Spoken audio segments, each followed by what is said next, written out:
One of the most beautiful stadiums in the National Football League. Reliant Stadium here in Houston. Welcome back, everyone, where the Texans have won the toss and will receive. That is number 11, Andre Davis, set to receive the opening kick. A football game that the Houston Texans desperately need. And in the process, they would love to hand the Indianapolis Colts their first defeat of the season. We're underway. 5 yards deep into the end zone. Here comes Davis. 15, 20, and across to about the 21-yard line. You made reference, Dan, that Matt Schaub is working his way up to elite status among the quarterbacks in the NFL. First snap of the game, and the give is to Steve Slayton off the left side, and not much there, maybe a yard. Schaub throwing, complete to Walter, and Kevin Walter is out of bounds, close to the first down marker. 3rd and 1. And Slayton, the lone back, will get the handoff and fights his way for first down yardage to the 32-yard line. Gary Kubiak was telling us, Dan, he readily admitted that it's a project for these Houston Texans to get Steve Slayton's confidence back to where it should be. Well, he's had fumble issues. He's fumbled the ball 7 times. He's lost 5 of them. And quite frankly, the coaching staff did lose confidence in Steve Slayton, and he saw his workload reduced dramatically. But they know with 6 games left on the schedule, they can't make a playoff run, which quite frankly means winning 5 of 6 without some explosive plays from Slayton. Slayton going to get another shot here, trying the left side across the 35 to about the 36, and Raheem Brock makes the stop. Well, and I think you talked about getting him started. Slayton getting some early carries. Now, you know, talking about running the ball and defending the run, that is an area where the Colts have certainly improved dramatically. And even with Bob Sanders on IR, it is a lot harder to run the football against the Indianapolis Colts than it used to be. Not so long ago, it was thought to be a weakness. Not anymore. No. Schaub throwing, complete inside the 45 to Andre Johnson, and a first down. How beautiful is that? Not a perfect pass. The ball from Schaub, as you're going to see right here, a little behind and high, and look how easily Andre Johnson goes up and makes that catch. That is a thing of beauty, and the funny part of it is he'd do that 99 out of 100 times with the ball thrown that high. Chris Brown in the backfield now behind Schaub, who's going to throw it again. To Johnson out of the backfield and out to the 35. Clint Session, the leading tackler for the Colts, coming into this game, making the stop. And a story that we'll look at all afternoon is, can these Colts get pressure on Matt Schaub without Dwight Freeney being here? Freeney and Mathis from the edges are just extraordinary, but Dwight Freeney is such a chaos causer. The spins, his inside penetration, he leaves a large hole with his absence. On 2nd and 3, they'll go back to the ground game, and here is Chris Brown inside the 30-yard line, and another first down for Houston. Well, this is just a really good surge by the Texans offensive line. Going right at the absence of Freeney. Take a look at that work on the left side by Brown and Studdard and Myers. And that's the way you cut down the pursuit from the backside. Down goes Robert Mathis. 8th play of this drive. On the blitz, they pick it up. The quick pass inside the 20. Inside the 15-yard line is the tight end, Joel Dreesen. It's another first down for Houston. And right there we see a look by the new Colts. Now that Tony Dungy is gone, you rarely ever saw 2 linebackers come on a blitz, but that time both Session and Brackett go, and they are both picked up. A little more aggressiveness by Larry Coyer, the new defensive coordinator. And the second time on this drive they did it. The first time was the completion to Andre Johnson. That is a remarkable stat. Not a single point on the opening drive. On the reverse, Kevin Walter cutting back inside and won't reach the 10-yard line. Leading the way was number 33, Melvin Bullock. Yeah, Melvin was just standing there. He did a good job of honoring his backside responsibilities before he flows and gets into pursuit. These are the kind of plays you work in practice, and there's never anybody over there. But look at Bull at that time. Defend it perfectly. He took away the outside, forces Walter back to the inside, tackles him with the inside shoulder. Textbook. Schaub looking at a 2nd and 7. Inside the 5 to about the 2 is Andre Johnson, and it'll be 1st and goal. Well, Jacob Lacey, the rookie corner, just found out a little bit about Andre Johnson, and everything they say about this guy is true. 2 rookie corners here for the Colts. 27 right here is Lacey. He's there, but look, he can't get him down after he makes the catch. Andre Johnson just does not go down. That is a strong man to keep fighting people off like that in an era where a lot of wide receivers just drop to the ground after a catch. Now on 1st and goal, and we get a whistle. And a false start. Somebody over there on the left side. False start. Number 87. Offense. 5-yard penalty. 1st down. That's the rookie tight end Anthony Hill making his first appearance, and it's going to cost the Texans 5. Our referee Alberto Riveron today. Well, false starts at home where crowd noise is not an issue are especially frustrating, and they're especially even more frustrating when you're that close to punching it in the end zone. 11th play of this opening drive. 1st and goal from the 7. Shaw keeping, throwing, Leach, touchdown.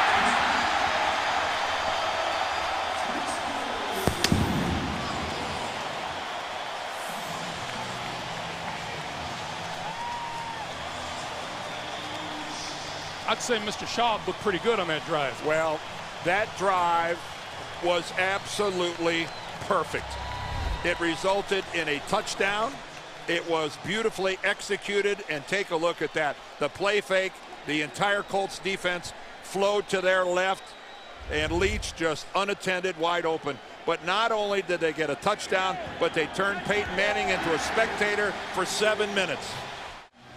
Matt Schaub looking every bit like the master and commander on that opening drive. He was 6 out of 6 for 65 yards, throwing to 5 different receivers.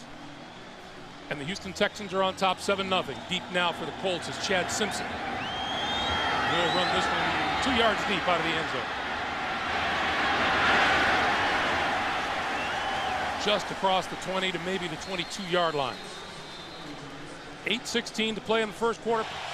Welcome back to Houston, everyone. 7-0. Texans in the lead. Peyton Manning in his 12th year, his 187th consecutive start. And his numbers, as usual, outstanding. He starts from his own 23-yard line. Houston opens up in nickel.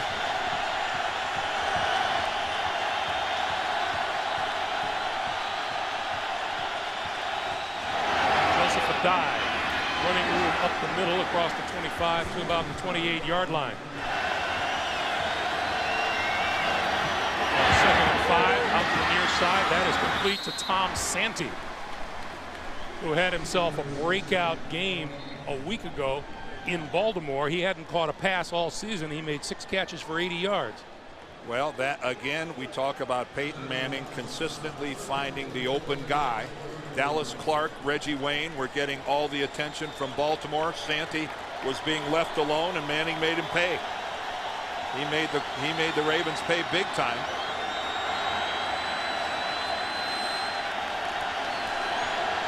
On 1st down from the 34. Adai will try the near side. Can't turn the corner. He's run out of bounds by Dante Robinson. 2nd and 12. Manning throwing, and that one's low, intended for Adai out of the backfield.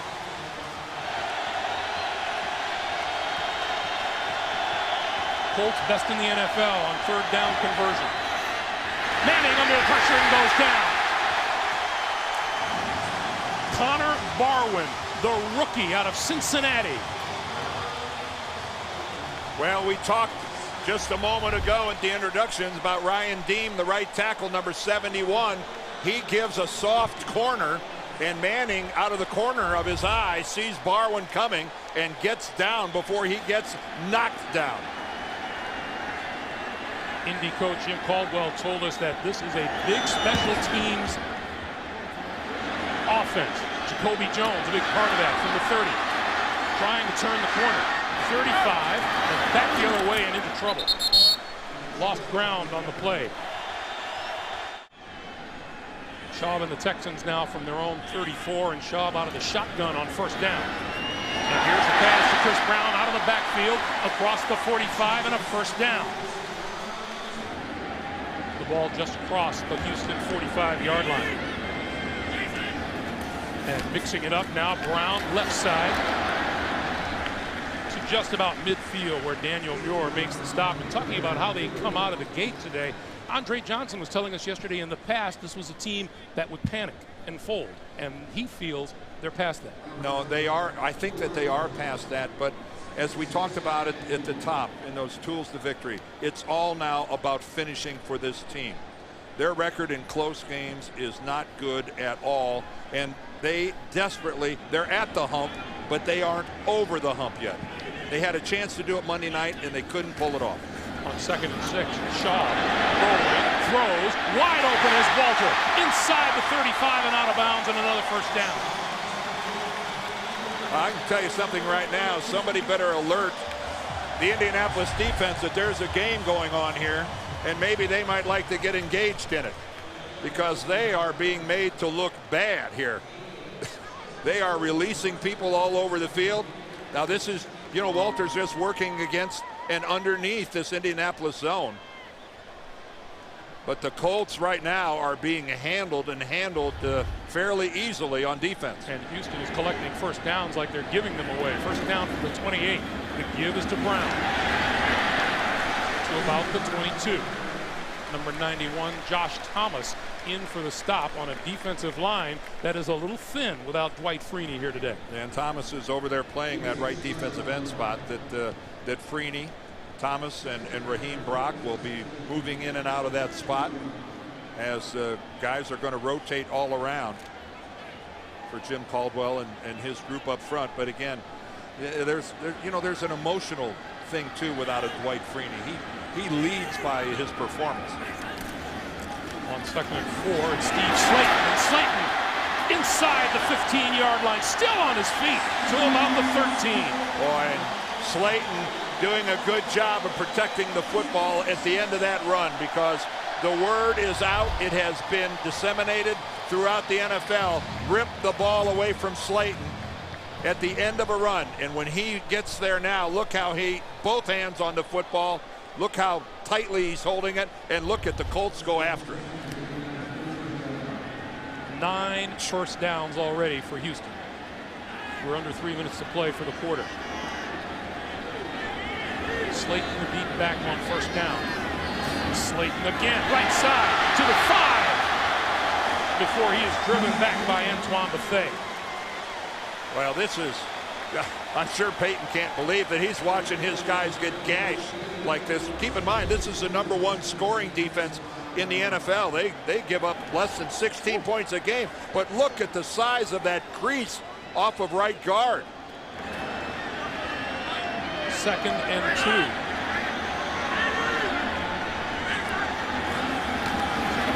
Brown. Wow. I don't know what else Touchdown. to say. If you're a Colts defensive player, you're being embarrassed right now.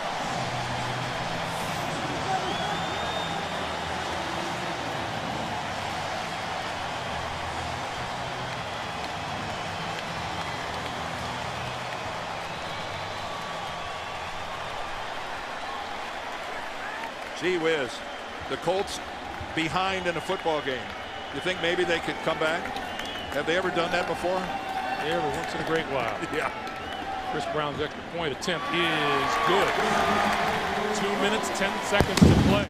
Pretty happy crowd here at Reliant Stadium in Houston, and deservedly so. 5-yard touchdown run by Chris Brown put the cap on a 66-yard drive. 14-0 Houston, and the Colts looking for a spark. Chad Simpson from his own 3-yard line.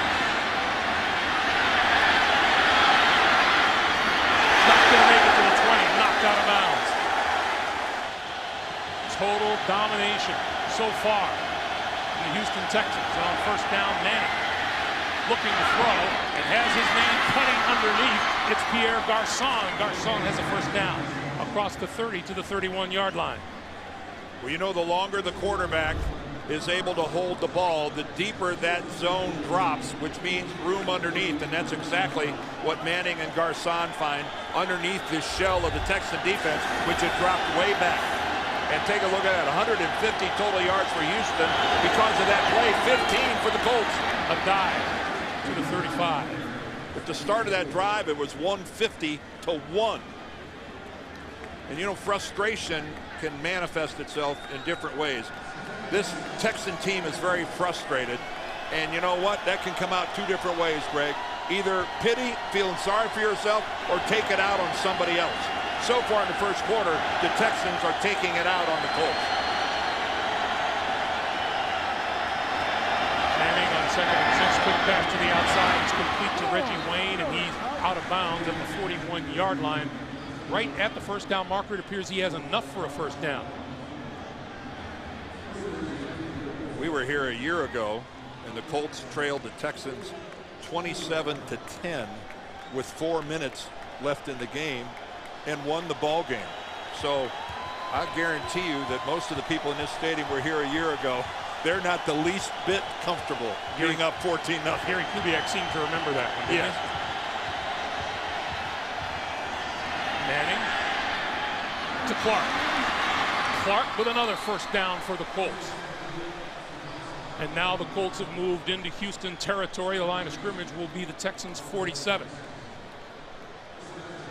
With a half minute to play in the first quarter. Now, the first time these two teams met at the game in Indianapolis, Peyton Manning went to a hurry-up offense in the first quarter and jumped out to a quick 10-0 lead. A little more deliberate this game. They're taking their time. A dive to the 40, and a penalty marker flies. And we'll check on our first flag of the day, or second actually.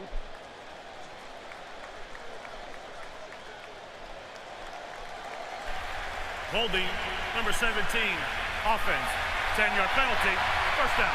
That call goes against the rookie out of BYU, Austin Collie. Wide receivers get a pretty fair amount of leeway today in how they can use their hands in making a block. Not that much leeway. Well, you know, again, though, you know, it ends up looking worse than it really is because the guy ends up on the ground. But clearly he had his hands outside. But when Quinn ended up on the ground, that draws the attention, and it brings the officials' eyes right to it. You offensive linemen are so picky about these holding causes.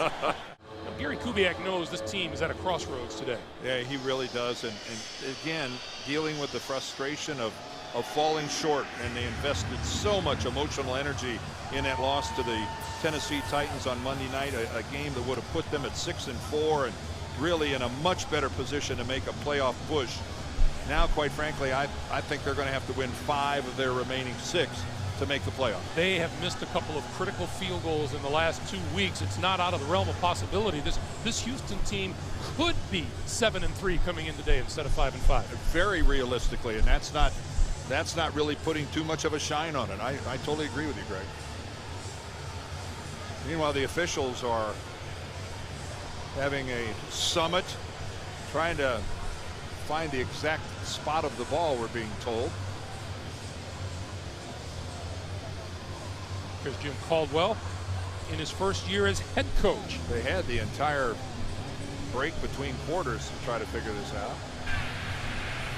The foul for holding should have been enforced from the previous spot. Therefore, it will be 1st and 20. 1st and 20.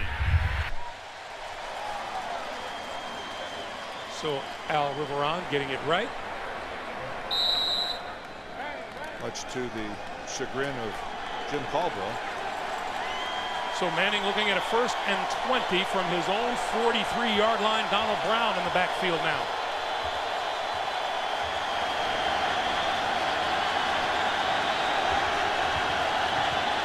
On the snap, Manning got rid of it, intercepted, picked off by the rookie Brian Cushing. Cushing inside the 15 and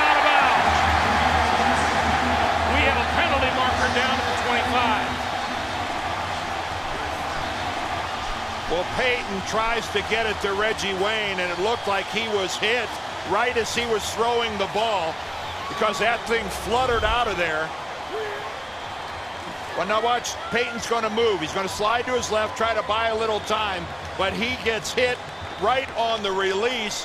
Looked like Antonio Smith hit him. Personal foul, unnecessary roughness, number 94 on the intercepting team. They will keep the ball, 1st and 10 after the 15-yard assessment. The penalty is on Antonio Smith, but it will back the Texans up, but they will have possession. Well, Antonio Smith actually made contact with Peyton Manning. He hit his arm as he was releasing it. That is the rookie's 3rd interception of the season. Again, there's Mario Williams working, but watch Smith. He gets up off the ground and gets right into Manning.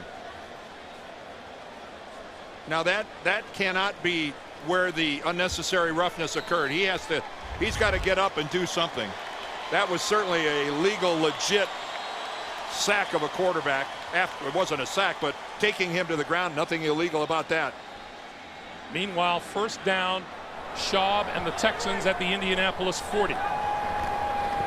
Play fake. Schaub out here to the near side. Slayton inside the 35 to about the 33. Let's go back to that penalty. Well, I think the guys in the truck have been looking, and here's Smith afterwards, and there it is. He just levels Dallas Clark and gets, because I guess they figured Clark was defenseless and away from the play. It also looked like a helmet-to-helmet shot. They've really, you know, in the old days that was perfectly legal, but now if they deem you're away from the play, you can't hit a guy who doesn't see it coming. On 2nd and 3, here's Slayton looking for the 1st down and getting it as he moves inside the 30 to about the 28. Daniel Muir with another tackle for the Colts.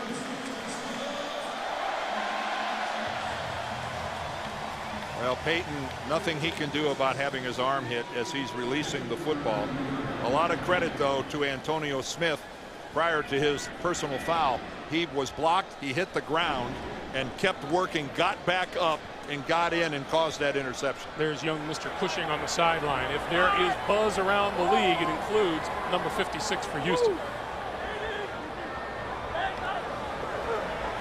Schaub rolling this way, looking, throwing, end zone, touchdown! Oh, did he hold on to the ball? No, he didn't. Ruled incomplete. Oh. You don't see that very often, where Andre Johnson doesn't finish it off. The rookie Gerard Powers right there with him. Oh, what a beautifully executed bootleg by Schaub, and then the throw. But Andre Johnson, when he lands on the ground, the ball comes loose. Now, does he maintain possession long enough in the end zone to constitute a touchdown? That's going to be the question. The flag has been thrown by Gary Kubiak. 1, see 2, the ball 3. come out. Right there. Houston is hoping that they can get Alberto Riveron to look at this Houston is challenging the ruling and on the field say that he established possession. Al Riveron has made his decision. The receiver does not maintain control of the ball as he's going to the ground. Therefore, the ruling on the field is confirmed. It's an incomplete pass, 2nd down. Houston will be charged with a timeout. So that costs the Texans a timeout as you take another look.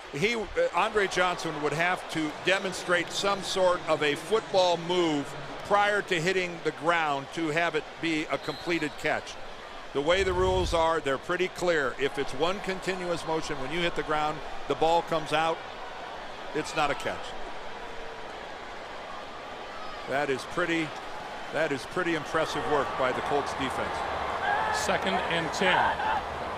That's Schaub's first incomplete pass, and now a little pitch to Slayton. Slayton, 25, 20, inside the 20 to the 17-yard line and a 1st down. 1st down for the Houston Texans at the Indy 17. Going to give it to Chris Brown. Okay, fellas, all right, takes guys. inside the 15 to the 14-yard line. Peyton Manning on the sideline with Tom Moore, the venerable one. the venerable one.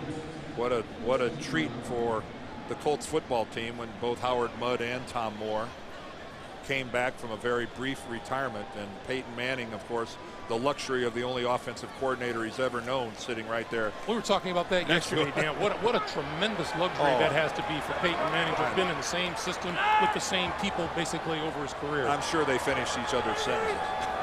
2nd and 7. Here's Chris Brown. And Gary Brackett to make the stop. And it'll be 3rd and about 5. Well, this has been just a remarkable beginning for the Houston Texans. And again, there were so many people, myself included, who really wondered how they would be able to just not have the disappointment bubble over and spill out onto their performance, you know, actually on the field of play. And it has been, if anything, it has been, needless to say, a motivator. 3rd and 5, movement up front. Looked like left tackle Dwayne Brown. False start. Number 76, offense. 5-yard penalty. 3rd down. Well, and that's the second false start for the Texans, playing at home in front of a quiet crowd when they have the ball. He's got Robert Mathis outside of him. You notice they bring Mathis over there from the other side, and that kind of speed scares an offensive tackle, and you try to explode out of your stance right on the snap count, even try to anticipate it by a millisecond. He jumped way too early. Shaw pulls it down, goes for the end zone, and overthrows the intended receiver Andre Johnson. And that will bring on Chris Brown, who has been erratic, to say the least, lately. He's missed 3 of his last 4 field goal attempts. Well, 2 of them were critical and could have extended football games. And the one here Monday night was the entire stadium. At least they're not booing him on the announcement of his name. Not yet. Whoa! He got it. Oh, boy. Back in Houston, the Houston Texans turned the Manning interception into 3 points and a 17-0 lead. And this one bouncing inside the 15, picked up by Simpson. And Simpson back across the 20, still looking for running room to the 25 and buried at the 26-yard line. Donald Brown in the backfield behind Peyton Manning as the Colts start from their own 26. Trailing by 17 as we come up on 10.5 minutes to play in the first half. Manning to throw. Collins across the 45 to about the 46-yard line and a first down. John Beasing making the tackle. Even without a great running game, Peyton Manning still makes the play action work.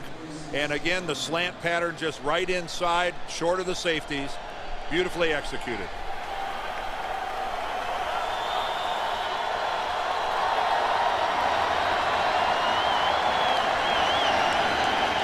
Give this to Brown, and Brown with running room. Midfield, 45-yard line, about a yard shy of a first down. Well, again, on a little bit of a delay, Donald Brown gets a chance to read. He's got some blockers out in front of him, and that's one of the best-looking running plays. They were down 17 points to New England. Hey, keep in mind, 17 points is really good news. If Andre Johnson holds on to the football, they're down 21. Second and short yardage. Adai going to get hit. And about another yard to boot. It'll be a first down for the Colts. Cushing and Amobi Okoye with the stop. Well, it's interesting. Down 17 earlier this year to New England. Of course, they won that game. Down 17 a year ago right in this stadium to the Texans. And they won that game. So I would say the confidence level of the Colts is probably fairly high. You might say Peyton has them right where they want him. I'm not sure I'd go that far, but no panic for sure. First down. Manning with Colley. Throws incomplete. Colley, the intended receiver. Roughing the passer. Number 94. Defense. Blow to the head. Antonio Smith. Automatic first down. Antonio Smith gets his second personal foul of the football game so far. That's Mario Williams right in front of you. Number 90 coming in from the right is Smith, and he smacks Peyton Manning right across the face mask.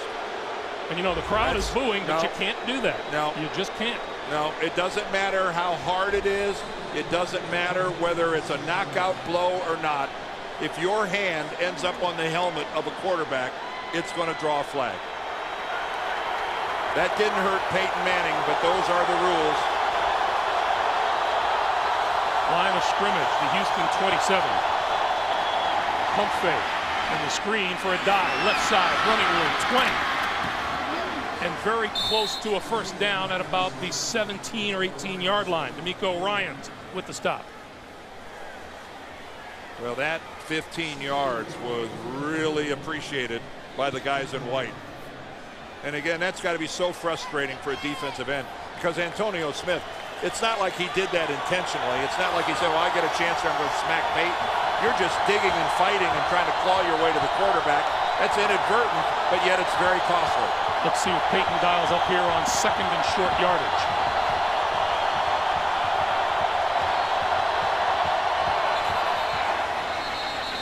Penalty markers before the snap. I think we got a false start against the Colts. False start, number 74, offense.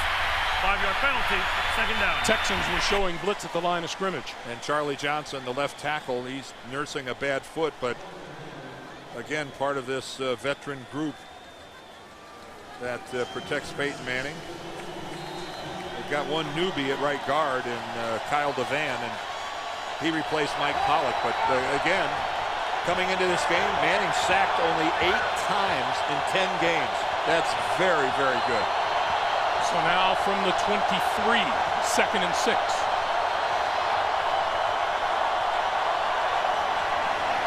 Over the middle, Dallas Clark to the 15-yard line and a first down. Dallas Clark, it was funny talking to him yesterday. He had that spectacular touchdown reception last week in the game, and that was his only catch of the entire game. Then he watches Tom Santee get 6. And Peyton told us, yeah, Dallas was a bit of a prima donna, complaining to me all week about it. Laughing on first down, the dive to the 10. You won't find two nicer guys in this game than Peyton Manning and Dallas Clark, and they were having a little fun at each other's expense.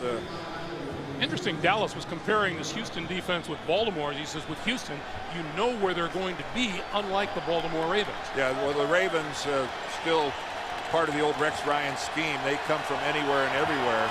This is a much more, you know, kind of like the Colts. The Colts aren't very exotic on defense either. Colts have moved 64 yards in 6 plays. Manning looking at 2nd and 5. Pass to this side, and that's complete to Garcon, and Garcon spun around at the line of scrimmage. See, that's one of those passes in this Colts offense that, you know, really is a running play. It's designed, that's a 99% completion pass. It's designed to get blockers out in front of you, and it's all based on yards after the catch. So when you look at the stats at the end of the game, you see how many times Peyton threw. Keep in mind there are a number of those sprinkled in there as well. A big 3rd and 4.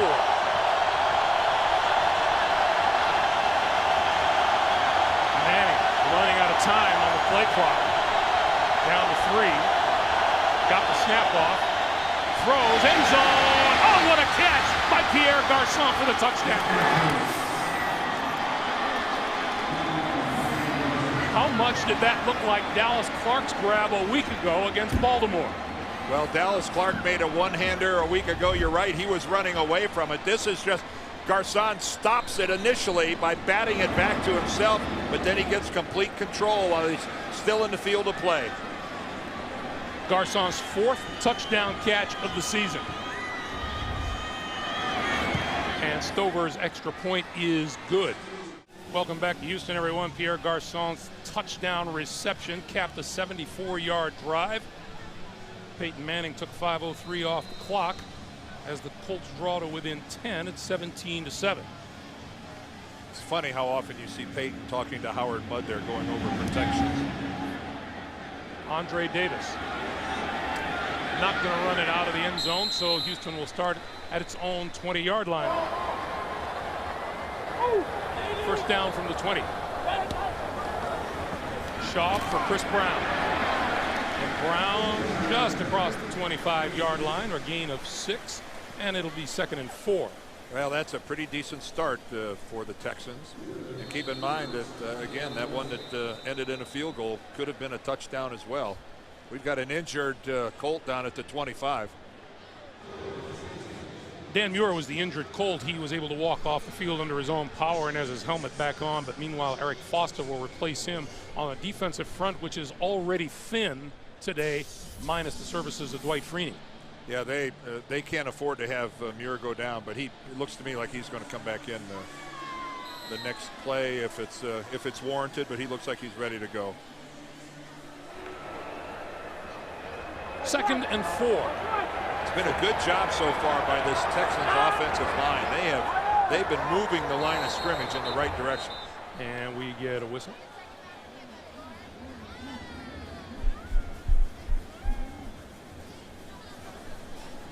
And we're looking at a clock issue, apparently.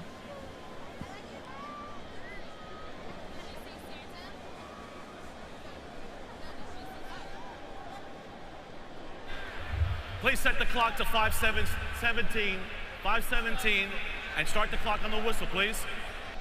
There's Kyle Shanahan, the offensive coordinator for the Houston offense. You know, Dan, you were talking about that offensive line. It's a line that's had to deal with some issues. Well, they lost both of their starting guards, one in week 2, one in week 4. So yeah, I would say that's dealing with some issues. They've recovered nicely though. Shaw eludes one and is going to take off and run. Trying to turn the corner and gets out of bounds across the 30 at about the 32 or 33-yard line. Well, that is one heck of a play by Matt Schaub. I think Melvin Bullitt comes in. No, that flying right by there on the blitz, and then it's all Matt Schaub. But look at his guys head upfield, and he shows a little surprising speed right there. That's pretty good for a guy 6'5", 240 pounds. Matt shows he's got some quicks. First down, Houston now at their own 33. And Shaw keeping and looking and throwing midfield. Ryan Walter with the reception, or Kevin Walter, excuse me, with the reception. First down. Well, Matt Schaub, either through bootlegs or sometimes with some beautiful play actions, has bought himself enormous amounts of time back in the pocket. And that pattern being run by Walter took some time. Yeah, it's a fun game when there's nobody within 3 or 4 yards of me when I get to throw the ball. That's just like practice. How many times today have we seen Houston receivers come all the way across the field? Well, it's because their quarterback has had a lot of time. Here's Chris Brown, right side, inside the 45 to about the 43. Dan Muir back on the field making the stop. Now this drive by the Texans is looking a lot like their first couple, where they really were just grabbing large chunks of yardage. Success on first down. I mean, it's kind of nice here now when you move into a 2nd down and 4, a long 3, whatever you want to call it. It's when you crank it off yards like that on first down, pretty sweet to be the signal caller. 2nd and 4, the pitch for Brown. Coming back the other way. Making Slayton. And Slayton inside the 35. That is yet another Houston first down. Well, Chris Brown is more of a one-cut runner. Steve Slayton is the guy that can do things like this. Reverse field and get away with it. You know, you're not supposed to be able to get back and get the edge as a running back with that kind of a move. But Slayton has those kind of quicks. He's got that kind of elusiveness. And again, this Houston offense desperately needs Steve Slayton on the field. From the 34, Slayton again, cuts it back. Comes up short of the 30-yard line. Tim Jennings making the stop. Well, and we're talking with Jim Caldwell. This is a team that the Colts see twice a year, every year, and he said you can see this team improving every single year in every phase of the game. Well, you'd have to not be watching their tape to not realize that, because it's the truth. He wasn't being gratuitous. He was stating the facts, and this is a much better team than their record reflects. Houston is not going to be in any hurry to get this playoff before we get the 2-minute warning. It has been a pretty good first half so far for the Houston Texans. 2nd and 7 for Schaub and the Houston offense. Short drop, quick pass, inside the 25 to the 23 to Kevin Walter. Kevin Walter having himself a nice first half.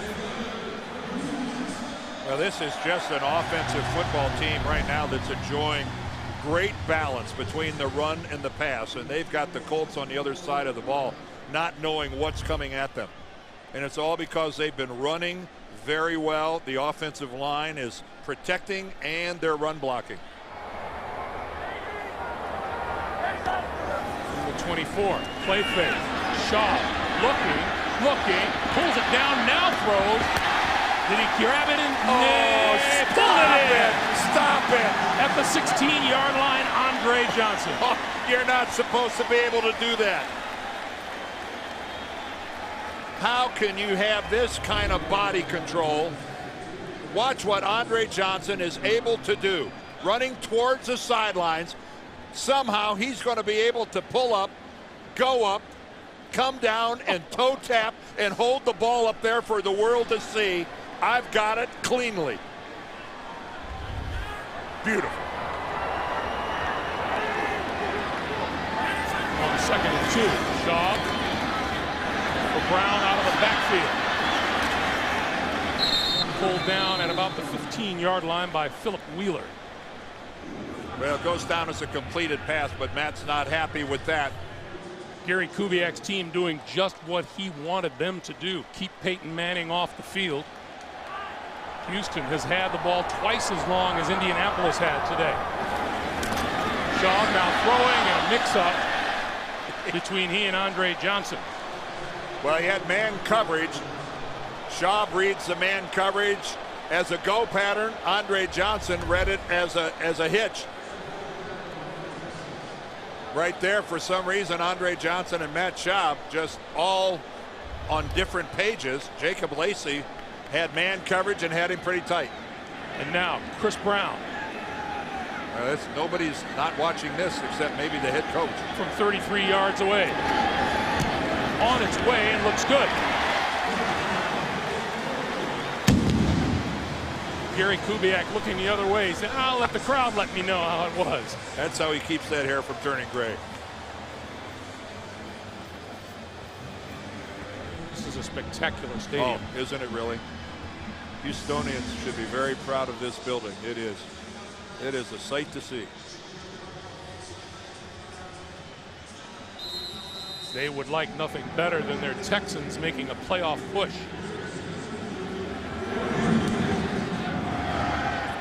Chad Simpson from inside his 5-yard line. Running out of room and brought down short of the 20. Zach Dials led the way. I don't know much about kickoff returns, but I know not many good things happen to a guy who comes to a complete stop somewhere in the course of that return. There is Bob McNair with his arms crossed, of course, sitting next to former President Bush. Bob McNair, the owner of the Texans, and that's a power grouping.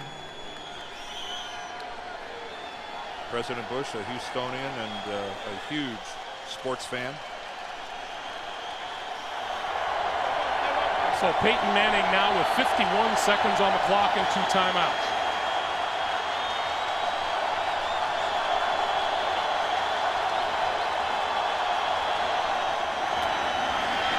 Manning with time, throws far sideline, and that is complete to Austin Collie, and Collie reaching for the first down. He got it, but the clock continues to move. 40 seconds to play. I think Peyton would have preferred if Collie would have tried to get out of bounds. A lot of seconds clicking off here. Manning over the middle, and that's complete to Brown out of the backfield and across the 35 to the 37, and they will take a timeout and stop the clock with 24 seconds. And Peyton's expressing his unhappiness with a pattern being run. Of course, Houston more than happy to let the Colts just dump it off on a short pattern at this stage of the first half. We showed you the AFC playoff picture earlier. Let's review it for you. Division leaders, the Colts, the Bengals, the Chargers, and the Patriots. Denver and Jacksonville leading. Now, should Indianapolis win today and Jacksonville lose later today, Colts have won themselves a division championship this early. They're in the playoffs, and as you can see, they've got a 3-game lead for, you know, it starts win your division, then secure home field advantage. They've got a 3-game lead in the race for that #1 seed in the AFC. Colts down to 1 timeout remaining.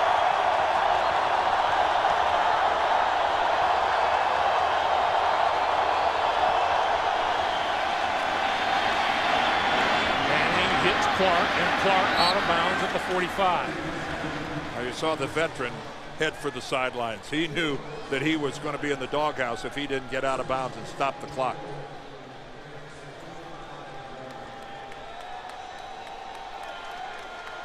Colts at the wrong end of the field right now, but working on that, but only have 17 seconds to do something about it.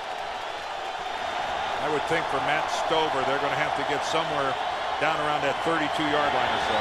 Manning stepping up, throws, and that is intercepted. Picked off at the 35-yard line. Bryce McCain. Oh, they're ruling him down. Yeah, no, they're going to rule him down. Back at the 35. Yeah, they're going to say he was down by contact, that he was touched before he could get up. For the second straight week, Peyton Manning has thrown 2 interceptions. Right there, he's on the ground, and a good job by Reggie Wayne of getting over and touching him before McCain could get back up. But that was a serious miscommunication between Peyton Manning and Reggie Wayne. Reggie Wayne was supposed to go in front of the safety, and Peyton Manning threw the ball to the spot, and the occupier of that spot was the safety, not Reggie Wayne. And you know what? Make that 3 straight weeks now that Manning has thrown 2 interceptions. And I'll tell you right now, his blood pressure is off the charts. Schaub takes a knee. The Texans go to the locker room, and boy, has everything gone right for the home team here this afternoon. Matt Schaub has 14 of 17 for 152 yards.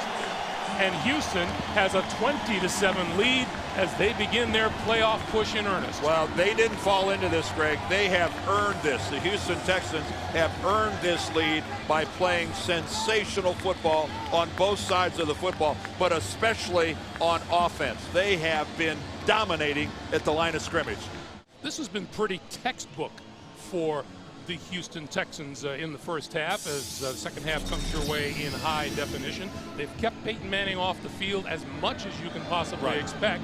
They've been able to move the football on offense. And keep in mind those 2 Manning interceptions, one of them was the result of him being hit while he was throwing by Antonio Smith. Peyton and the offense will get a chance to have the football as it rolls into the end zone, and Chad Simpson will not run it out, and we will bring it out to the 20-yard line as we look at some first half numbers. Well, just as Greg was talking about, those numbers on the right do reflect a textbook half. The only negative of that entire half, and we'll see how it plays out, was that Andre Johnson had a chance to, if he'd have held onto a football when he landed in the end zone, that would have been a touchdown instead of a made field goal. So Houston could be sitting at 24 right now instead of sitting at 20. How about 90 rushing yards in the first half for the Texans, a team that averages 87.5 a game? That's because of their O-line. They've been making some big holes. Manning with time, near side. That is complete to Reggie Wayne and out of bounds at about the 28-yard line. Gain of 8 will make it 2nd and 2. You know, when you're mediocre or you're not so good, negative thoughts always creep into your mind. I'll guarantee you that no one on the Colts has had a thought so far that they're going to lose this game. That's the kind of confidence that comes with winning. Adai dancing his way to a first down and more across the 35 to about the 38-yard line. Glover, Quinn, and John Beesing making the stop.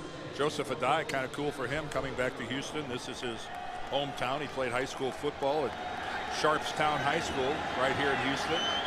He's a quarterback.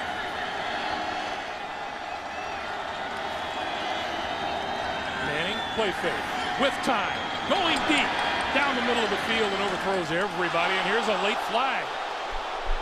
That was Pierre Garçon, and he was being covered by Jacques Reeves, who disagrees with the call. Well, I got to admit, I certainly didn't see it there at the end. Now, is that a catchable ball? Pass interference, number 35, defense, automatic first down. Gary Kubiak thinks so. Well, they're on the outside. 85 against 35. Oh, first of all, that's not catchable. And secondly, I don't see the interference. Well, his left, now when you look at it from that angle, did he take his left hand and push down the right arm of Garçon? That could be the only thing they could call, because the contact, two guys running side by side, he didn't cut him off. 43-yard pickup on the penalty to give to a dive to the 15 and to about the 12. Bernard Pollard making the tackle. Let's go back to that interference. Take a look right there. Garçon trying to get his right arm up, and right there you can see it's being pushed down by Jacques Reeves. That has to be what the officials saw, and he threw the flag based on that. The body contact couldn't have been enough. On 2nd and 3, Donald Brown up the middle, inside the 10 to about the 7 or 8-yard line, but that'll be enough for a first down. It'll be 1st and goal for Indianapolis. I understand why Jacques Reeves is upset. That's very rare in that situation where you see a little laundry on the field. 1st and goal for the Colts. Manning taking the Colts down the field on the opening possession of the second half. End zone. Incomplete. Intended for Garçon. Well, nice coverage back there by Bernard Pollard, and then D'Amico Ryans underneath. Peyton Manning had no choice but to throw that so high that it was uncatchable. This is a zone here, and you can see right there, that's a good job by Pollard picking up Garçon when he comes to the inside.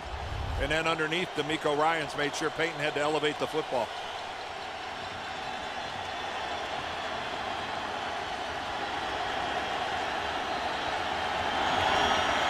Second and goal, corner of the end zone.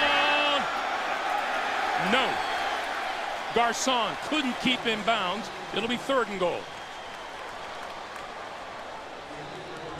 Well, that's a play that the Colts work on all the time in practice. A little pump fake by Manning to draw the defender up on Dallas Clark. And let's take a look at the feet and possession. No, you can see he tried to drag the right foot, but he couldn't get it onto the ground. By the time he made contact, it was in the white. 3rd and goal.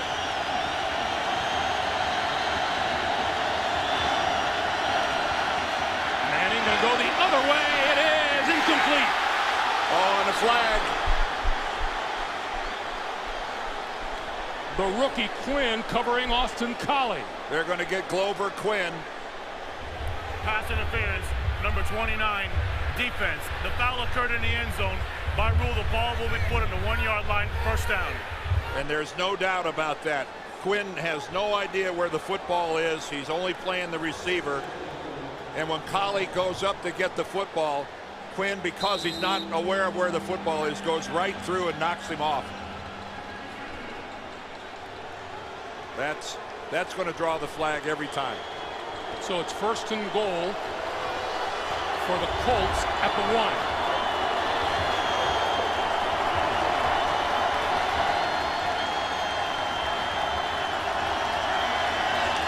Manning shovel pass for a dive. He didn't get there. To about the half-yard line. Really a formation the Colts will use, but it's a jumbo formation with 2 tight ends and a 3rd lineman in there, and you're really crowding the line of scrimmage. But what's unusual about it is Peyton Manning being in the shotgun. And Peyton Manning moving up the career completions list, now past John Elway, 3rd all-time, behind Brett Favre and Dan Marino. pretty lofty company. Second and goal. A dive, right side, no way. Back to the 5-yard line. The charge led by D'Amico Ryan. Not in a position to tell the Colts how to run their offense, but any running play that gets the running back going parallel to the line of scrimmage at the goal line, in my mind, is not a very good play. North and south football is what you play on the 1-yard line, not east and west. Great job by Houston of getting upfield, but the Colts made it easy with, I think, a bad play. Third and goal.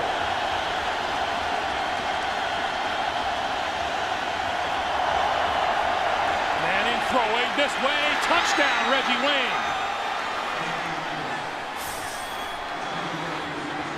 Well, that's the confidence of 1,000 repetitions between Reggie Wayne and Peyton Manning, throwing that little corner fade here in the end zone. How many times do you think these two have done it over the years on the practice field and in game-like conditions? A perfectly thrown ball by Manning, just enough arc, and it drops down where the only guy who could touch it is Reggie Wayne. Just over his extra point attempt is good. How unusual. Peyton Manning comes out of the locker room and puts the Colts on the scoreboard. Well, he had a little help from the officiating crew with a couple flags, 2 interference calls on the Texans on that drive. One of them there, yeah, one 35. Of them very legitimate, and the one there on Jacques Reeves, number 35. I'm not so sure. Andre Davis from 5 yards deep in the end zone. Oh, and penalty marker flies, and here's a second one flying in.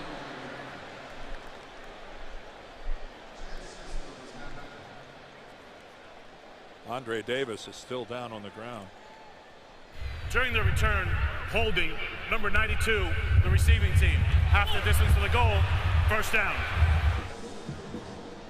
Welcome back to Houston. You can feel a little rustle of discontent among the crowd here in Reliant Stadium. The Texans are on the edge of the danger zone. From their own 7, Matt Schaub trying to get things back together. He'll start in the air and throws this side, and that is complete to Andre Johnson, who is out of bounds.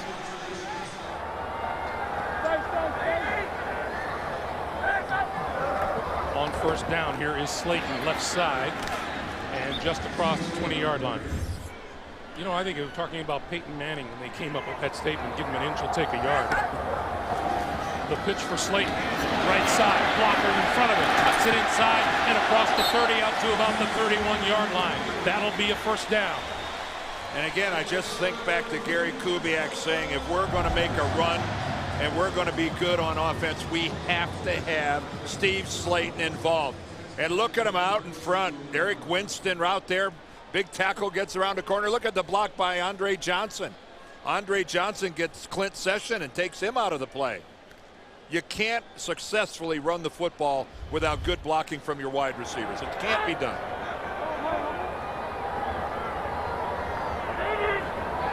Now from the 32. Shaw gonna go deep. And it is, oh, is that intercepted by Antoine Bethea? What a pick by Bethea. Well, Matt Schaub thinks Andre Johnson is going to run a post to the middle of the field. Just like Manning, he threw to a point and his guy wasn't there. Here's Andre Johnson split to the outside and Andre Davis to the inside. Right there, Johnson decides he's going to go to the outside of the rookie corner, Gerard Powers. And Schaub obviously thought he was going to take an inside pattern, but still throwing into coverage. And now Manning throwing far side of the field. That's complete to Garcon. Out of bounds just across the 30 and a first down. Up to that point, Matt Schaub had played pretty much a flawless game, but that was a flawed decision. Not only was there confusion with his receiver, but that was right into the teeth of massive Indianapolis coverage. Bethea's 4th interception of the year. And back come the Colts and Manning. First down at their own 32.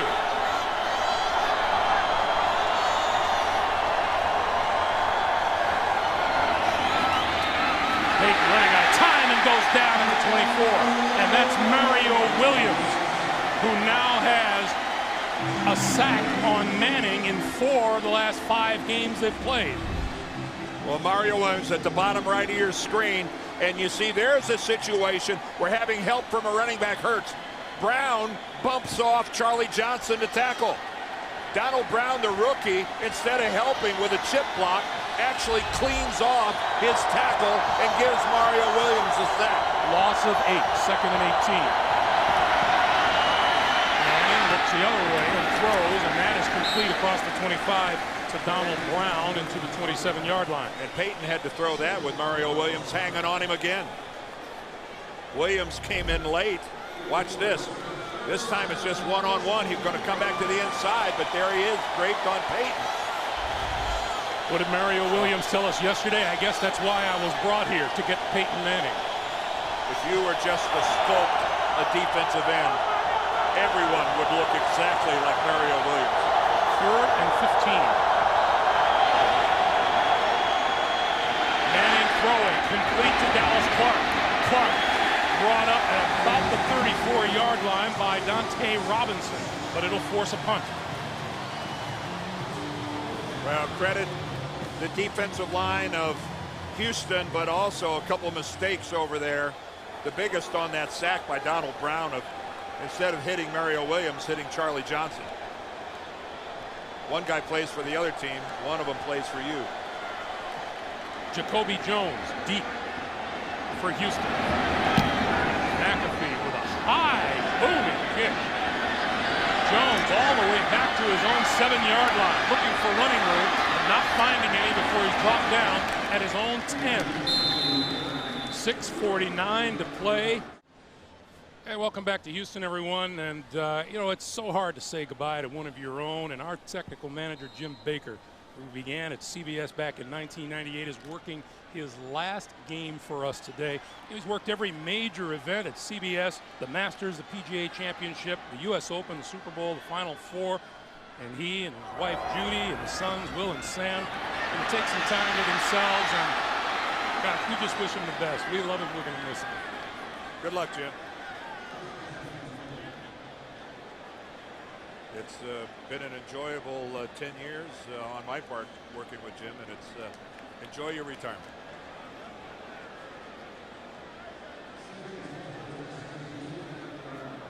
Meanwhile, 6:39 to play in the third. Schaub started at 9 of 9. Well, he was 6 of 11 since. That was a play that could have ended up a real disastrous play for Houston. He was able to get rid of it without an intentional grounding. On 2nd and 10, Chris Brown. Okay, fella. And Brown out to the 15-yard line, and now the Colts trying to make a defensive stand. Well, even though the previous possession started in this same place, it was a successful possession for the Texans because of the change in field position. A 3-and-out here, and coming up on his 3rd down conversion, all of a sudden, I'll guarantee you, Peyton Manning will be salivating at the field position. He's got a chance to get here. And now here is a really big play staring Matt Schaub right in the face.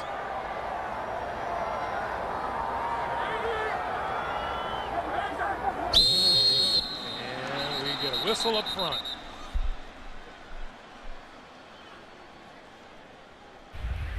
False start. Number 63, offense. 5-yard penalty. 3rd down. And the chore just got a little tougher. Penalty is on Chris White. And that's the 3rd false start on the Texans today, playing at home. That is just wrong.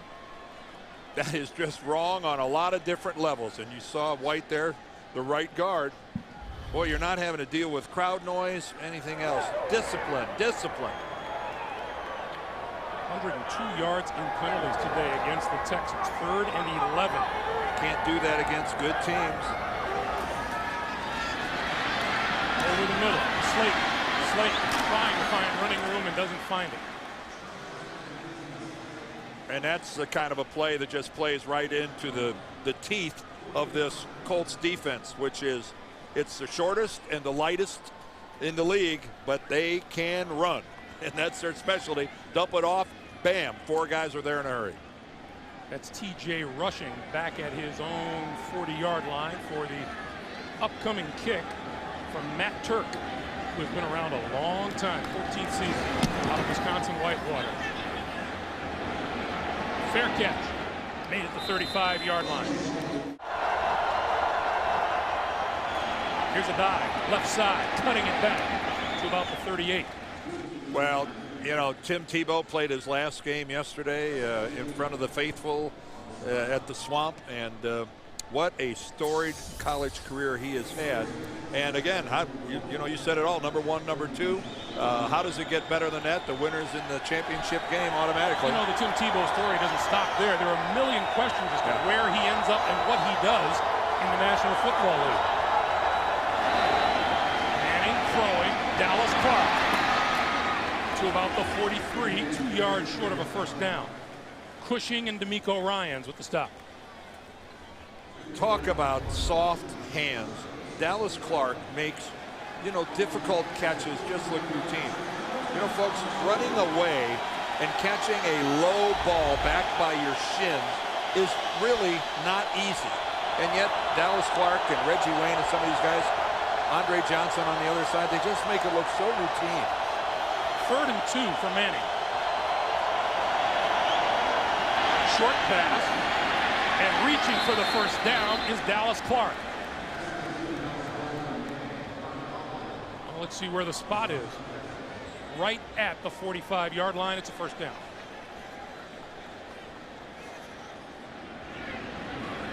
Well, Alberto Riveron, I believe, is maybe going to bring out the chains. Okay, one official ruled first down, and that looks to have been a little premature. No one's too touchy about where the ball is marked these days, are they? No.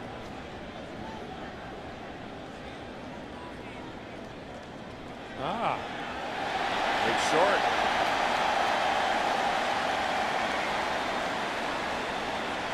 Well, you just saw what Jim Caldwell says.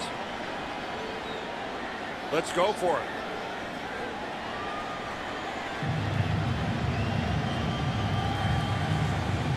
Is there not a culture in the National Football League, Dan, that says if you can't get that much yardage when you need it, you don't deserve to win? Well, I can tell you that's what offensive linemen think.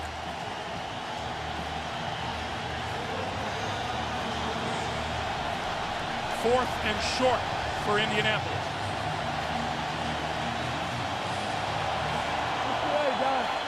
Now, just keep in mind, this isn't one of the great blow you off the football offensive lines. This is basically a pass protecting unit. Joseph Adai is the deep back in the backfield. He'll get the handoff and try the right side and gets the first down. Man, they did it again. They did it again on short yardage, giving that stretch and letting Adai go, you know, running parallel to the line of scrimmage.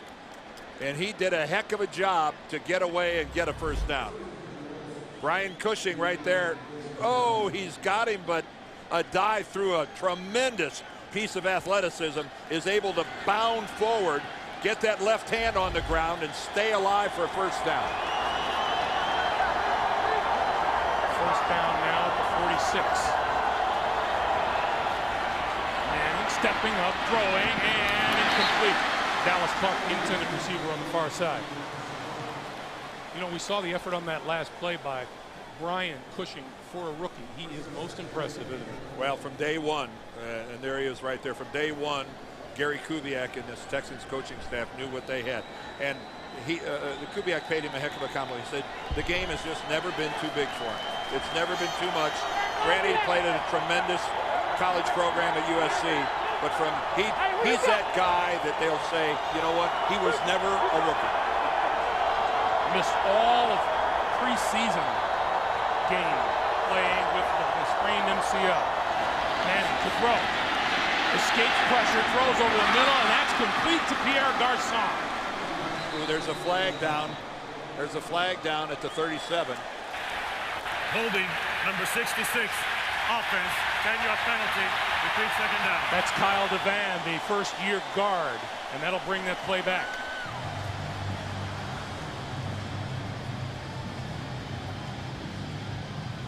DeVan moved into the right guard position. Mike Pollock was the starter there for 7 games, but This first-year guy from Oregon State earned the job.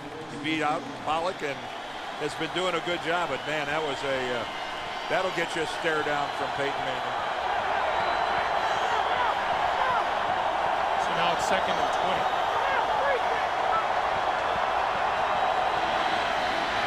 Manning pump fakes, throws, has his man, and got it. Garcon with the reception and a first down. There is just that perfect window between corner and safety on this pattern. Right there is that window. There is Pollard closing the window, but Peyton Manning gets the ball through it before it closes. A huge hit and a nice job by Garcon of hanging on, but that timing, receiver and quarterback, was absolutely perfect. 40-yard line, they'll go to the ground game and a die up the middle inside the 35 to the 33. And Bernard Pollard with the stop, and everyone to a man here in Houston talks about the positive effect that number 31 has brought to this Houston Texans defense. Well, Kansas City released him in September. Bernard Pollard will admit that he didn't see eye to eye with the Chiefs organization, but what a perfect fit here in Houston. Stepped right in, and he's been an impact player for them. Manning looks one way, throws the other, and Clark inside the 25. That'll be another first down. Oh, it's fun to watch Peyton Manning influence the entire secondary with his hips, his shoulders, the way he pump fakes, turns his entire body. You know, it is so easy to fall into habits where you start to round everything off and it just gets a little smooth. Peyton Manning, I remember he said one time, it's death by inches when you don't pay attention to detail. That's the 9th first down this quarter for the Colts. On the ground, Donald Brown pulled down by Tim Bullman, and we are going to run out of time here in the third quarter. That's the end of 3. Indianapolis, 14-1 all time against Houston. They've won 5 in a row. Trying to go for 6 in a row and 15-1. More importantly, trying to clinch at least a tie for the AFC South title and to go 11-0 on the year. I guess with Thanksgiving just a couple days past, it's appropriate to say that Peyton Manning has feasted on the Houston Texans repeatedly over the years. 2nd and 9 from the Houston 22. Manning throws far side, all alone. Clark pushing and getting a first down inside the 15 to about the 12. Well, talking to Jim Caldwell, the head coach of the Colts, he said, we'll get to the red zone. What I want our team to do better than we've done in the past is run the ball in the red zone. He said, that's something where I thought that we've been lacking, and I'd love to see an improvement. Well, here they are in the red zone. Let's see whether A, they choose to run, and B, if they do, how effective they are.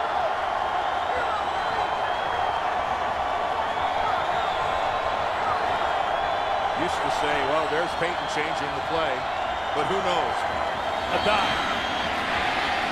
No gain. D'Amico Ryan, the middle linebacker. Well, that's not what they were looking for. Again, might have actually lost a yard on that play, or a couple of feet at the least. We'll call it 2nd and 11.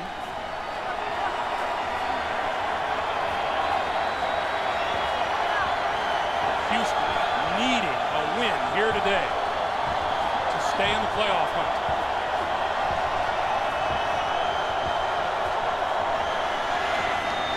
Manning will pump fake, throws to the corner of the end zone, incomplete.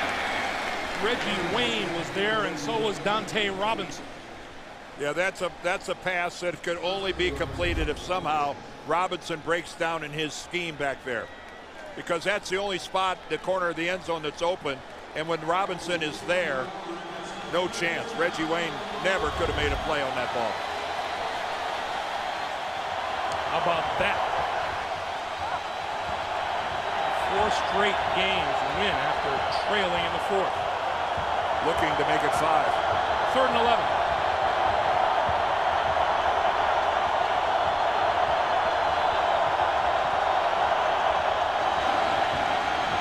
Manning throwing. tried to scoop it off the turf. Oh, and Collie was just sitting there. He was wide open, and that is a very rare errant pass from Peyton Manning. Collie just ran a hook. He's sitting right there. Did that ball get tipped? Look at the nose dive on that thing. That looked, I guess it just came out of his hands funny. But gee whiz, you don't see Manning with a wide open guy like that deliver a pass like that very often. Matt Stover, 7 for 7 in field goals. Did he miss that one? He pushed it.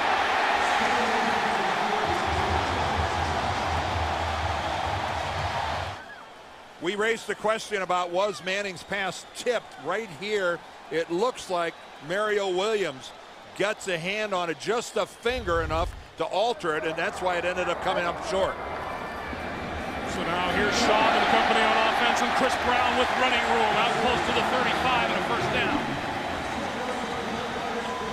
You know, you talk about it being a game of inches. Look at Mario Williams fight back in there, and man, the index finger of his left hand just grazes that ball enough to take enough out of it that he doesn't hit a wide open Austin Collie. And now we have Robert Mathis down on one knee back at the 22-yard line. That was an index finger right there that saved Houston a lot of points. 70,990 watching their Houston Texans today. Welcome back to Reliant Stadium, everyone. Houston at their own 34. We're under 13 minutes to play in the fourth. Chris Brown. And not very much there at all as Gary Brackett and Raheem Brock combine to make the stop at the 35. Matt Schaub's numbers, Peyton Manning's. Well, Matt Schaub had it all going on, an absolutely perfect first half, but then the interception in the second half. Slayton averaging almost 6 yards a carry. And hasn't put the ball on the ground, which is good for him and the Texans. Slayton back into the backfield now. Schaub going to throw. Set up the screen for Slayton. To about the 37. Boy, when you play the Colts, you can have a play look so promising for a second or two, and then all of a sudden it's almost like they come in out of the mist or something. These defensive guys they just find their way to the football. Look at this. Doesn't that look wide open? Now Slayton might not have made the greatest of choices cutting back to the inside. He might have tried to take that to the outside. But boy, they converge on the football. Schaub spreading the field on 3rd and 7. Stepping up, throwing incomplete. Came up short of David Anderson, the fourth-year wideout from Colorado State. Boy, he had him too, but man, that's a hard thing to do. Rolling to your right and under pressure and then trying to come back and hit a guy who's running away from you in the total opposite direction. And Matt Schaub just didn't get enough on the football, but he had an open guy. Now the Texans are getting into that area of tempting fate. After you regain possession, you got to give the ball back to Peyton Manning. This is T.J. Ruffin back at his own 5-yard line. Trying to find running room and gets it back to about the 10. Houston Texans get a pretty good deal in the field position switch. Here's Peyton Manning to throw over the middle, bobbled, and held onto by a dive. But what a hit by Dante Robinson. Listen up. But Manning back in a hurry, throwing over the middle. Collie made the catch across the 45 to the 46-yard line and a first down. Well, Peyton Manning now going to the hurry up. It worked for him so well in the first game. He said when you hurry up, they don't have time to put in anything exotic. You end up seeing more base coverages when you do the hurry up. Pass outside is complete and across midfield and out of bounds is once again Austin Collie. Let's go back to that hit by Dante Robinson.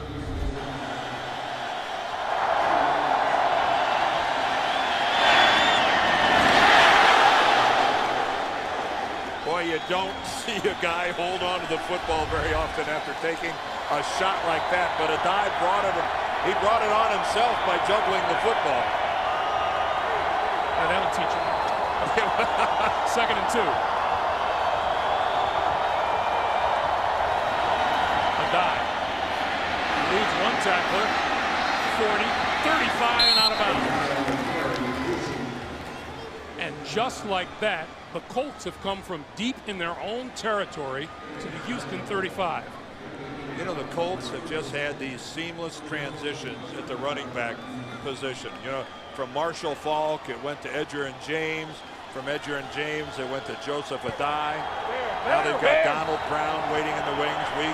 The jury's still out to find out how effective he'll be, but Joe Adai certainly has been effective for the Colts. He hasn't been Edger and James, but he's been pretty good. Donald Brown in the backfield now. Manning, little pump fake, looks the other way, and a penalty marker. It flies once again. Well, there's got to be. Dante Robinson just grabbed Reggie Wayne. He just flat out grabbed him for all to see.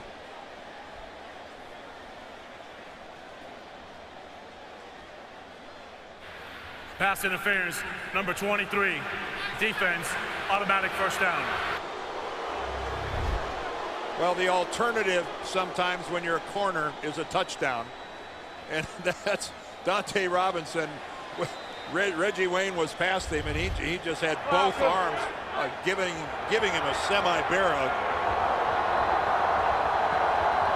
On first down is Donald Brown, and Brown inside the 15 to about the 12. We were talking about it on our way out to see the Houston Texans yesterday, Dan.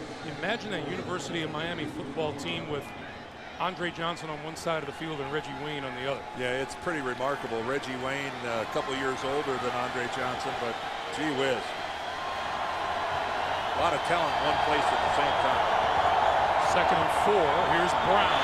Brown inside the 10 to the 6. Well, when Jim Caldwell talked about running the football in the red zone, he's getting some results now. This has been a good job by the Colts up front. And here goes Manning with a hurry up. And he made the Texans substitute get off in a hurry. And once he sees he can't catch him and pick up an easy 5, then he slows it back down. 1st and goal. He'll throw for it. Touchdown, Dallas Clark.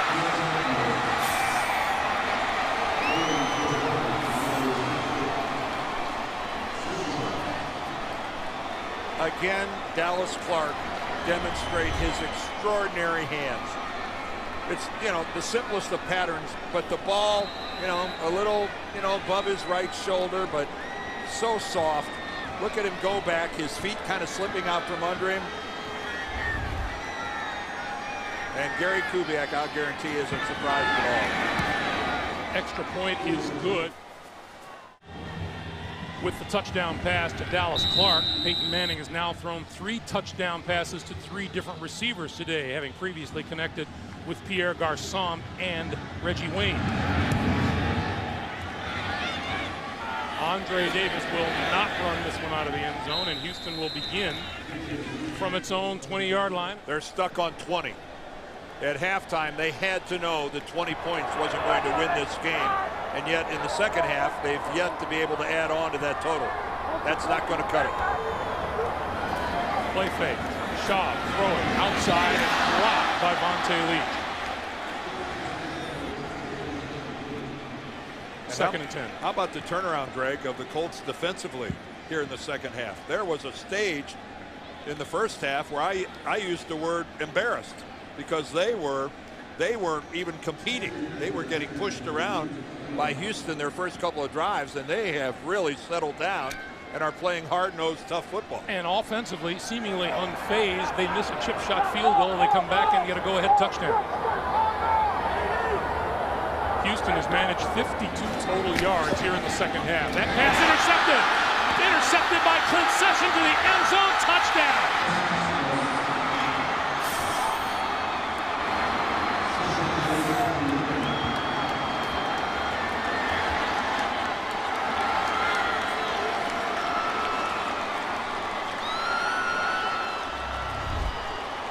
How backbreaking is that? when Matt Schaub, I don't know if he ever even saw Clint Session. It's pretty amazing that he just threw it at first blush right at him. He didn't see him coming out from his hook zone. He's trying to get it to James Casey, and Clint Session just made it look awfully easy. His second pick of the year. The extra point is good. Clint Session, a 27-yard return for the touchdown, and the Colts now have a 28-20 lead with 8:09 to play here in the fourth. And Matt Schaub, who played pretty much a flawless first half, has made a couple serious errors here in the second, but so have some of his teammates. But wow, a pick six in this situation, almost at the halfway mark of the fourth quarter, to a superior team. Man, that's a lot of things adding up in the negative column. Now the Colts with 14 points in just 15 seconds off the scoreboard at the very top of the day. And we asked who needs this game more. Clearly, it's the Houston Texans who need it more. Oh, absolutely. They're gonna, if they lose today, I think realistically to make the playoffs, they have to win their remaining 5 games. And when a team is 5-6, what would give you optimism that this team is capable of winning 5 in a row? And this was an offense that looked to be clicking on all cylinders in the first half. Well, they were running for a while. They were running the Colts out of the building. Andre Davis going to let this one roll through the end zone, and Houston will start from its own 20-yard line. This is what's facing the Houston Texans the rest of the way. And you know, keep in mind, once they got past today, it's hardly a back-breaking schedule, especially when you consider maybe that January 3rd game might not mean anything to New England. You know, that would be the best case scenario for the Texans. So that's why today's game is so critical. Now, they're only one possession down from tying the game with a touchdown and a 2-point conversion. So this game is far from being over. The disappointment reigns right now. Here comes the blitz. The pass over the middle, and that is complete to Kevin Walter. And that's out to about the 27-yard line. A pickup of 7. It'll be 2nd and 3. Now, Dwight Freeney isn't here today, but there is a real noticeable change defensively for this Colts team. Larry Coyer, the new defensive coordinator, and Jim Caldwell, the new head coach, they are more comfortable coming with blitzes than Tony Dungy was. Tony was almost exclusively pressure from the front floor. They will bring other guys now. It's a bit of a new look. Pass to the far side, and that is complete for the first down to the tight end, James Casey. Gary Kubiak feels that they are very, very well set at the tight end position, especially after having lost a good one earlier in the year. Yeah, Owen Daniels is on injured reserve. He's missed the last 3 games, and this team was really hamstrung when they lost Owen Daniels, because he was a guy that could keep a defense honest from rolling over all the time on Andre Johnson. He owned the middle of the field, the Pro Bowler. He's still the second leading receiver on this team, even though he's been out for 3 games.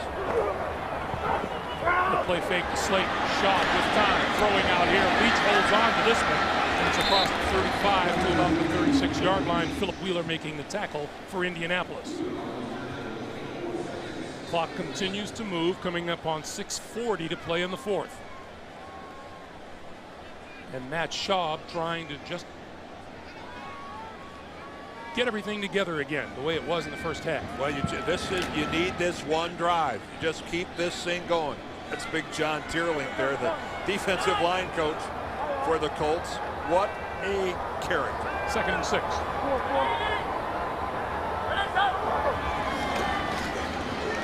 Schaub, Slayton out to the 44 and a first down for Houston. And now they begin to move the ball.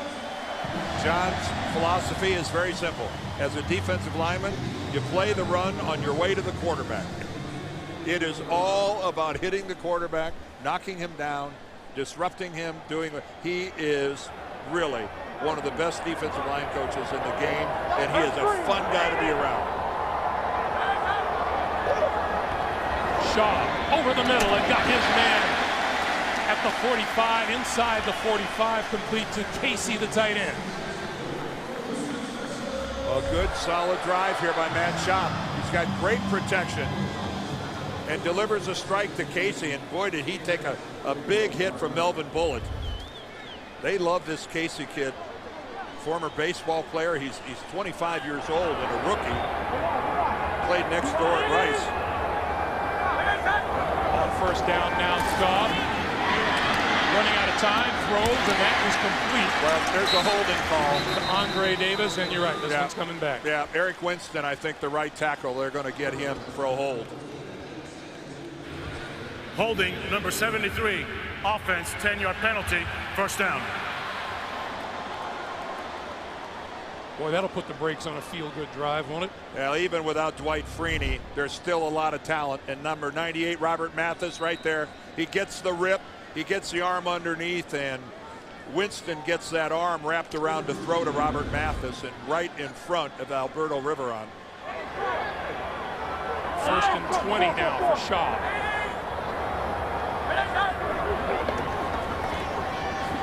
Far side of the field and overthrew David Anderson. It'll be second and 20.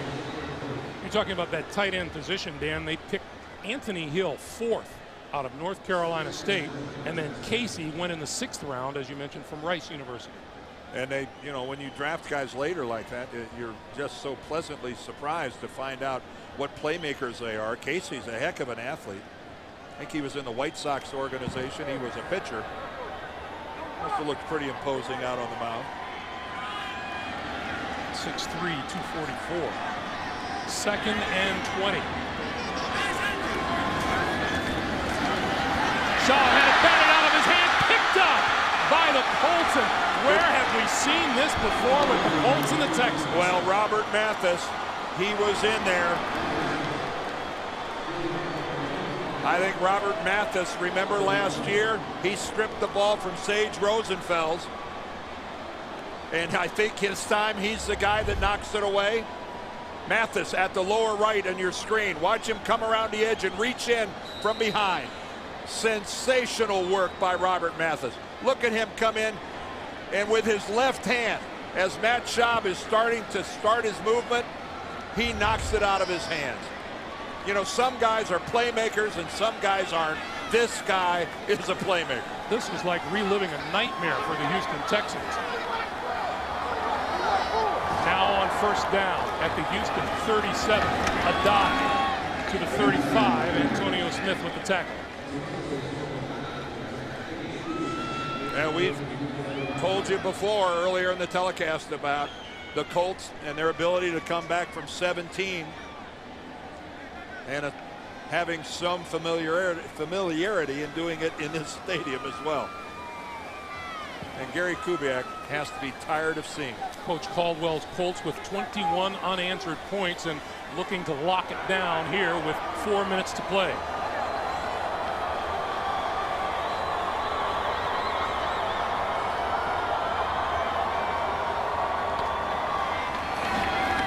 A dive. 30, 25 to about the 21. First down, Chad Simpson in the backfield now behind Manning, and he's going to get the handoff and try the left side and get very little on the play. Mario Williams tracking him down, and we have a timeout on the field. Houston uses the first of its 3 timeouts here in the second half. 2:59 to play in the fourth quarter, and it just shows what everyone in the league knows. You cannot take your foot off the pedal when you're playing the Indianapolis Colts. No, and remember we talked about finishing. Well, here in the second half, the finishing has been done by the Indianapolis Colts. Gary Kubiak said, we just have to learn to close the deal. Second and 13, Simpson again cuts it back inside the 20, inside the 15, to the end zone for the touchdown.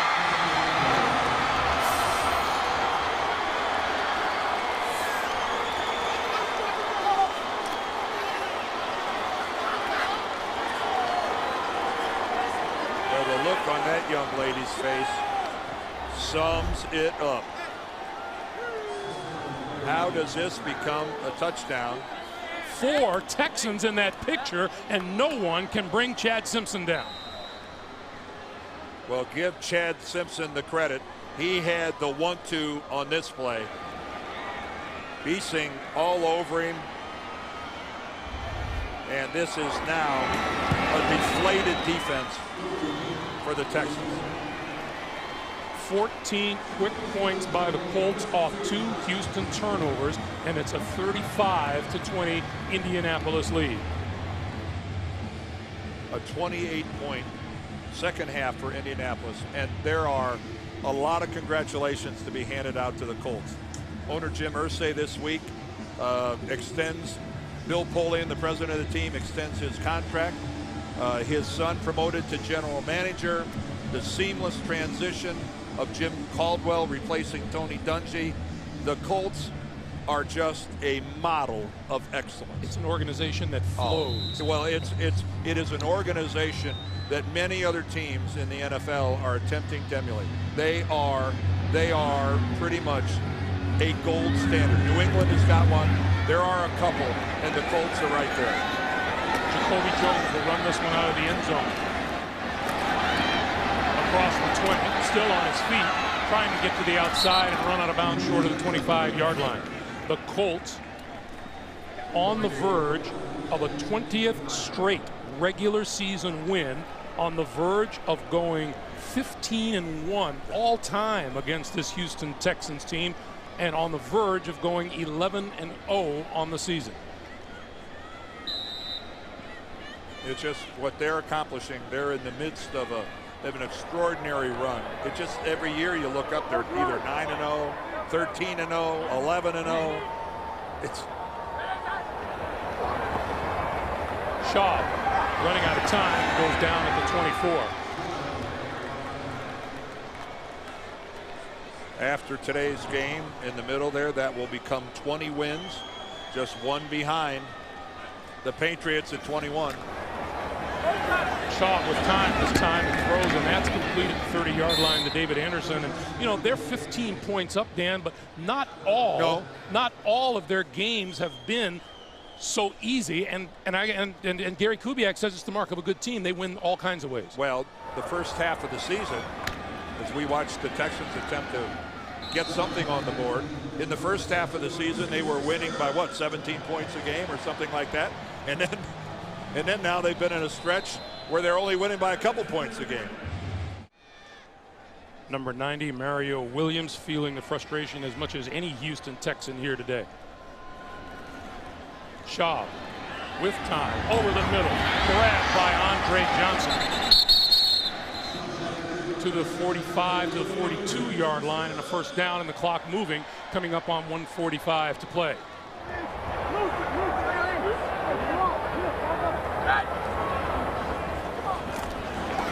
Shaw outlets to Slayton. Slayton looking for the sideline and runs out of bounds at the 35.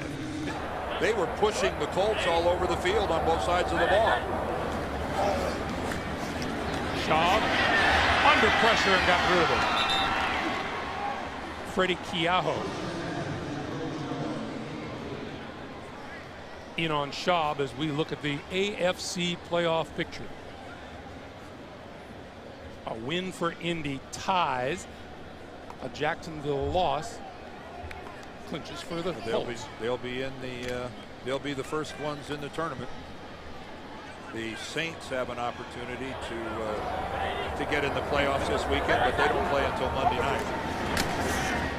Schaub throwing to Walter at the 30-yard line. What do the Colts have coming the rest of the way? Home to Tennessee and Denver, travel to Jacksonville, home to the Jets, and then on the road at Buffalo. Well, first of all, we've learned one thing. Tennessee is no chalk up in the W column. That's for sure. The way the Titans are playing lately, that's going to be a darn good football game. Add to that a division rivalry. 2nd and 5, 1 minute on the clock.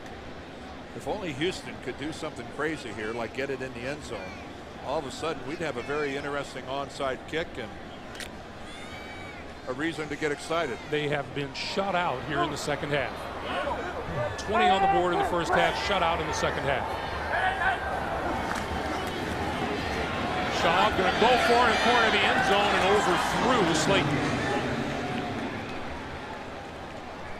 This inability to be so close to the top of the hill, and yet every time you get there, the gravel comes out from beneath your foot. Shaw inside the 20s, Jacoby Jones. We'll go back to what you brought up so many times in the first half. The whole approach for this Houston coaching staff was to finish, and they just couldn't do it today. Well, and they haven't been able to finish this season. You know, at one point in time, they were 5-3. And now, if they lose this game, this will be 3 consecutive losses. And how quickly 5-3 turns into 5-6.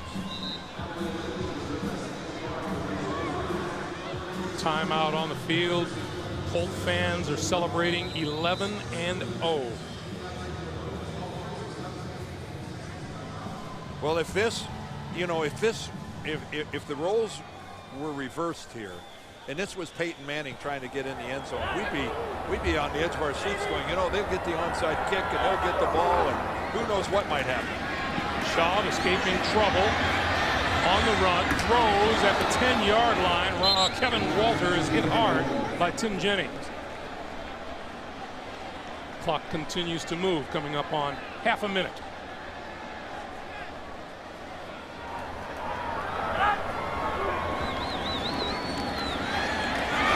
Shaw in trouble, throwing end zone, caught, touchdown, Jacoby Jones.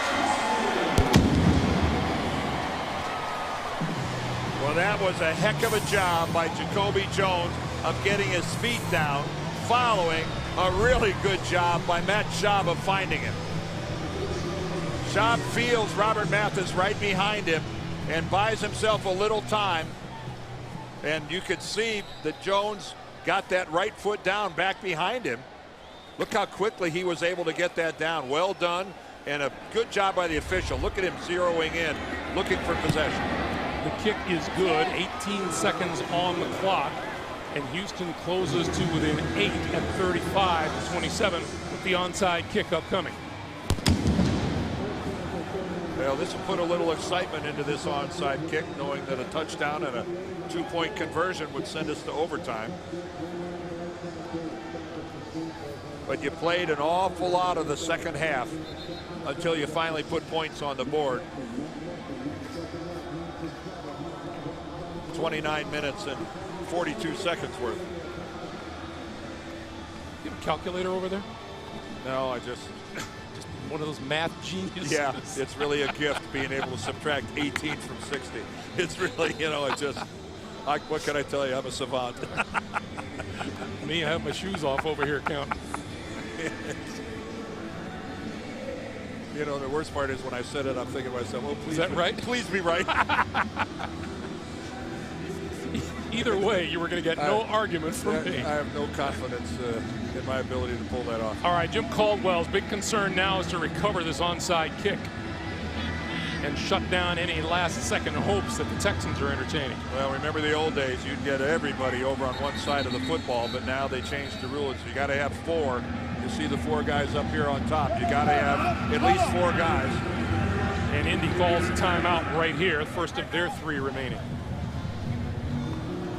That's a player safety rule where you have to keep at least 4 guys on the side of the kick. Now they'll try to get over there as quickly as possible. And that's an unhappy owner of this franchise, Bob McNair. Gary Kubiak, in his 4th year at the helm here, there were playoff aspirations for this team. And it'll be very interesting to see where things go from here. Gary Kubiak grew up here in Houston, played his college ball at Texas A&M.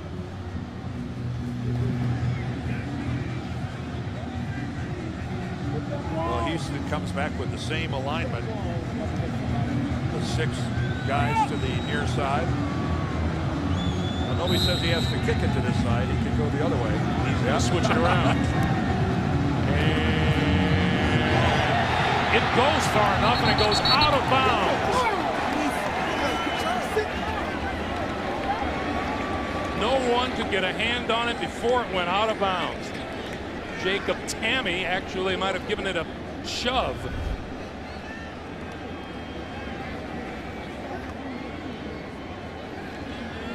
There's the bounce, and look at 84, Tammy giving it a push out of bounds, and it's Indianapolis ball.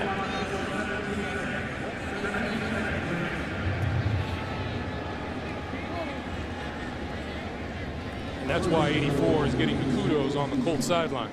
Well, he made it look like he was actually going for it, but he nudged it.